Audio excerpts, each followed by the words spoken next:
बथुआ बेचने वाली 90 साल की निराश्रित बुजुर्ग वृद्धा का वायरल वीडियो का लिया जिला अधिकारी हाथरस प्रवीण कुमार लक्षकार ने संज्ञान। बुजुर्ग महिला को बुलाया कलेक्ट्रेट और किया उसके नाम आवंटित।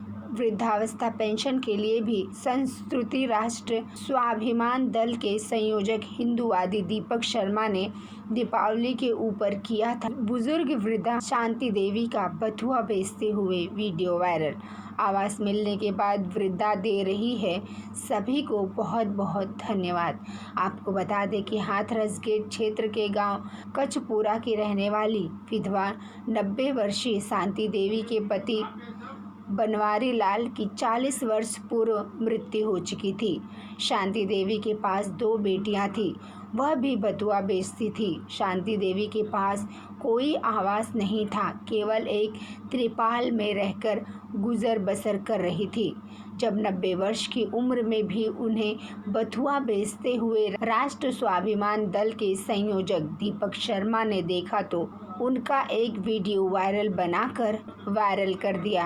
वायरल वीडियो का जिला अधिकारी प्रवीण कुमार लक्षकार के द्वारा संज्ञान लिया गया और बुजुर्ग महिला को कलेक्ट्रेट बुलाकर उन्हें प्रधानमंत्री आवास योजना के तहत एक आवास आवंटित कर दिया है। साथ ही निराश्रित वृद्धा के लिए विधवा पेंशन की भी व्यवस्था कर दी।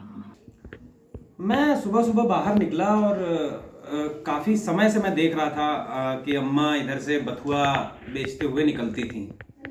तो मैंने बताया कि काफ़ी समय से देख रहा था। कल भी ये निकली तो पता नहीं मेरे मन में अनायास ही एक ख्याल दिल में आया कि बहुत बुजुर्ग हैं और कल ये थोड़ा पैर में इनकी कोई तकलीफ भी थी और इनको कल कोई शायद टक्कर मार दी थी किसी ने।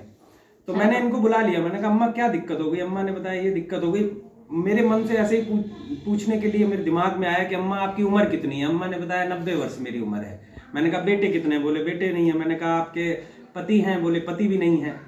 तो बड़ी समस्या। मैंने कहा इतना बड़ा संघर्ष 90 वर्ष की उम्र में, और मैं खुद देख रहा था। फिर मैंने पूछा बथुआ कब से बेचती हैं आप?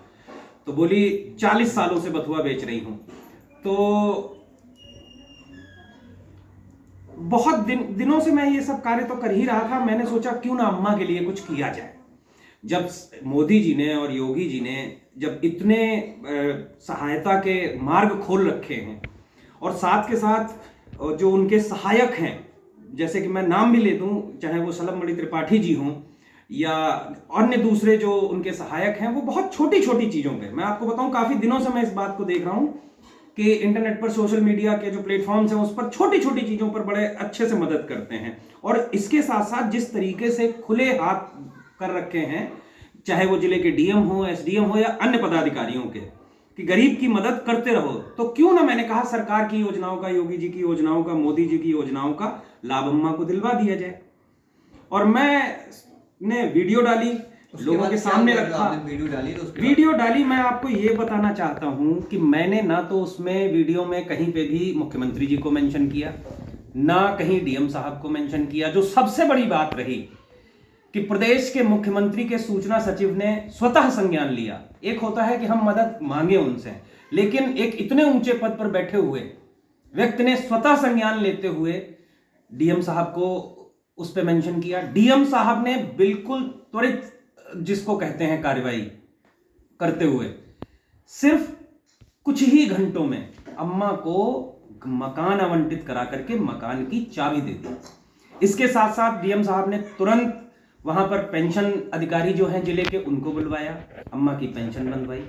साथ में वहां पे डीएसओ साहब थे जो राशन कार्ड थे, इनका अम्मा का सफेद राशन कार्ड था, उसको रेड में परिवर्तित कराया ताकि इनको 35 किलो प्रतिमाह राशन मिल सके। ये बहुत बड़ी बात है जो आज तक पिछली सरकारों में या जो आज तक लोगों के समझ से थोड़ा सा, लोगों को अगर मैं बताऊंगा तो उन्हें लगेगा कि ये मुमकिन नहीं है, लेकिन ये मुमकिन हुआ है। अगर आप ईमानदारी से किसी वृद्ध की, किसी जरूरतमंद की, किसी जिसको बोलते हैं कि निराश्रित की मदद करने के लिए सच्चे हृदय से, ईमानदारी से आगे बढ़ते हैं, तो आज का जो प्रशासन है ये बिल्कुल खुले दिल से आपका स्वागत करता है। अम्मा का किया, और अम्मा को व्यक्तिगत रूप से डीएम साहब ने व्यक्तिगत रूप से कहा कि अम्मा आगे भी अगर कोई परेशानी हो तो आप मेरे पास आइए, आपको किसी से पूछने की जरूरत नहीं है, दरवाजे हमेशा आपके लिए खुले हैं। और मुझे भी बोला कि दीपक जी, अगर ऐसा कोई और भी व्यक्ति है जिसको वास्तव में जरूरत है, तो ये कितनी बड़ी बात है कि जिला अधिकारी स्वयं बोल रहे हैं कि अगर कोई मूलभूत जरूरतें जिसकी पूरी नहीं हो पा रही हैं और अगर ऐसा कोई व्यक्ति जिले में है तो उसे आप हमारे पास लाएं, हम उसकी मदद करेंगे। ये बहुत बड़ी बात है। आगे के लिए देखिए, एक व्यक्ति के लिए जो सबसे मूलभूत जरूरतें होती हैं वो रोटी, कपड़ा और मकान, ठीक है। अम्मा की पेंशन की व्यवस्था हो गई है। हालांकि उत्तर प्रदेश में जो पेंशन है, हम लोगों ने इसके लिए भी लगातार आवाज उठाई है और आगे भी प्रयास करेंगे, क्योंकि जनसंख्या बहुत ज़्यादा है। अम्मा की पेंशन की व्यवस्था कर दी है, मकान की व्यवस्था कर दी है।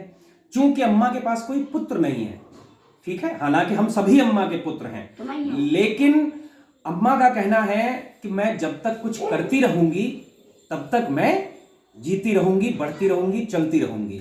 और अम्मा बार बार कहती हैं कि मेरी उम्र 100 साल है। तो जब अम्मा की उम्र 100 साल है, हम तो कहते हैं अम्मा 500 साल जिए। तो अम्मा के लिए मैंने जो एक मुख्यतया सोचा है कि अम्मा ने 40 सालों से बथुआ बेचा है और मैं चाहता हूं शहर के अंदर एक नया उपक्रम, एक नया कॉर्नर, एक नया ऐसा स्टॉल खुले जहां पे अम्मा के बथुआ के पराठे बिकें। और मैं पूरी जी जान लगा दूंगा। अभी अम्मा को लेकर के जा रहा हूं, बैंक मैनेजर से मेरी बात हुई है, अम्मा का एक अकाउंट खुलवाऊंगा, उसमें लोगों से आगे बढ़ चढ़ के मदद मांगूंगा, स्वयं मांगूंगा, अम्मा के लिए हाथ फैलाऊंगा। और मुझे पूरी उम्मीद है लोग इसमें बढ़ चढ़ के हिस्सा लेंगे और मदद करेंगे। और मेरा प्रयास रहेगा कि अम्मा के हाथ का पहला पराठा शहर के जिलाधिकारी महोदय और उप जिलाधिकारी महोदय, SDM साहब, ज्वाइंट मजिस्ट्रेट और बड़े जो भी अधिकारी हैं उनको खिलवाया जाए। ठीक है।